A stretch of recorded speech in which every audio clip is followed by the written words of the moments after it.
Mpenzi mtazamaji, je, unajua hii au umeshawahi kumwona mtu akiwa na tatizo la namna hii? Of course inatisha hata kwa kutazama na wala haivutii, si ndivyo? Sasa hali ya namna hii huitwa keloid, japo watu wengi wamezoea kuita hyperpigmentation, lakini hii sio hyperpigmentation.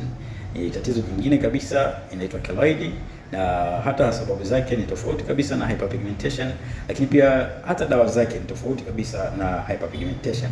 Sasa leo tutaenda kuangalia hapa, tutaangalia nini kinasababisha hii keloid, lakini tutaangalia pia ni watu gani wako katika riski ya kupata tatizo la namna hii. Sasa bila kupoteza muda, keloid hutokana na nini?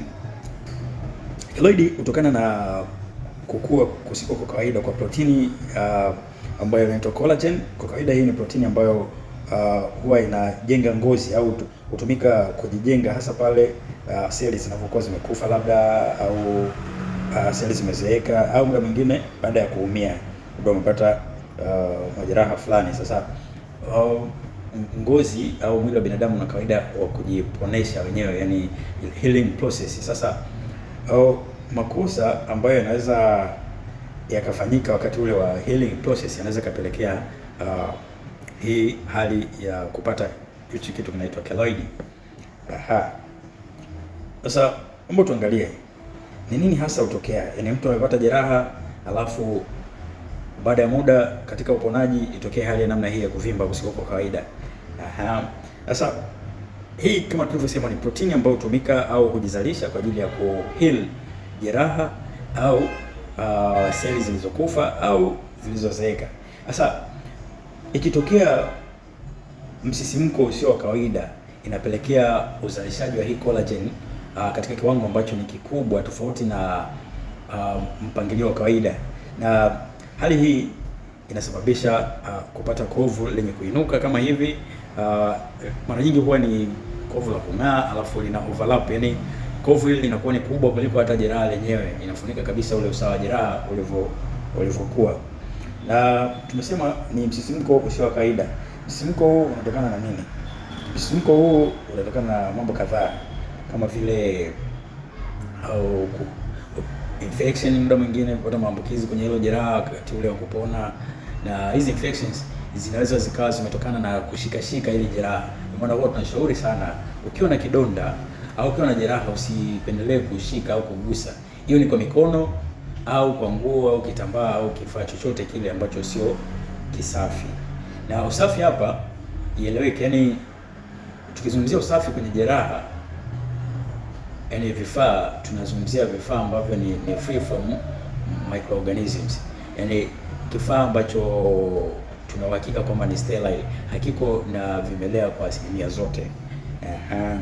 Sasa ikitokea mtu ana jeraha alafu wakati wa uponaji akawa anashikashika, aidha linawasha. Majeraha mengi wakati yanaelekea kupona huwa yanawasha, kwa unakuta mtu anajisikia vizuri vile anakuna, kumbe ndio analeta tatizo.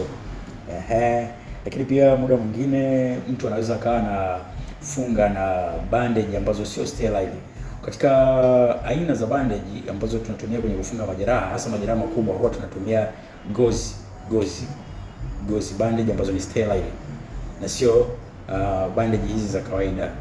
Kwa ukitumia bandage hizi za kawaida kama zilikuwa na contamination, ni rahisi kupatwa na shida hii ya keloid au kovu lenye kuvimba. Sasa tuangalie kwa ufupi tu nini hasa chanzo chake, japo nimejaribu kugusia katika hiyo utangulizi, lakini mara nyingi huwa inakuwa katika majeraha makubwa.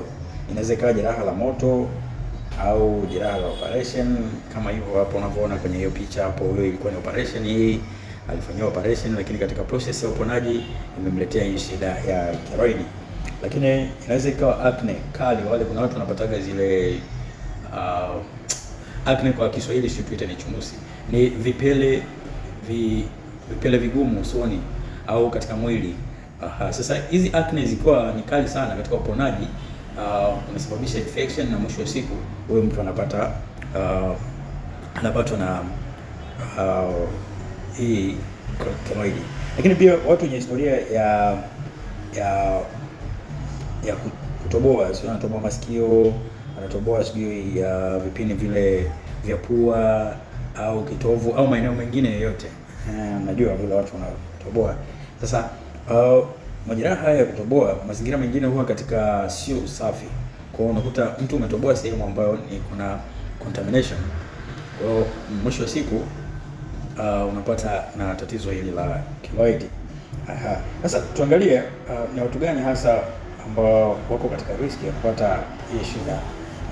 Kama nilivyoeleza hapo juu, japo kwa ufupi kabisa, nimesema watu wanaofanya urembo wa kutoboa wapo katika riski, lakini kundi kubwa la watu ambao wanakuwa ni victim wa tatizo hili la keloid ni sisi watu weusi, yaani inamaanisha wa Afrika. Ndio mara nyingi tuna possibility sana ya kupata hii keloid.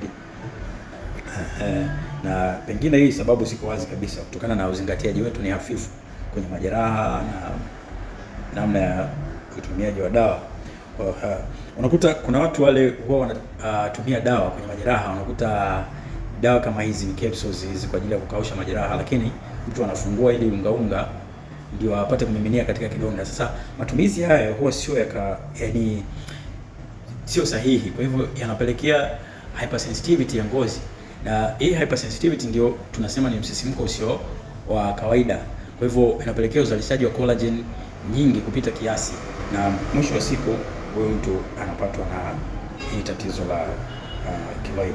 Lakini watu wengine walioko katika uhatari ni wenye historia ya magonjwa ya kurithi, magonjwa ya ngozi ya kurithi. Watu wenye historia za allergic reaction, wale watu ambao akipatwa kutambaliwa labda na kamdudu tu mwili umevimba, anapata miwasho, anapata hali ambayo sio ya kawaida.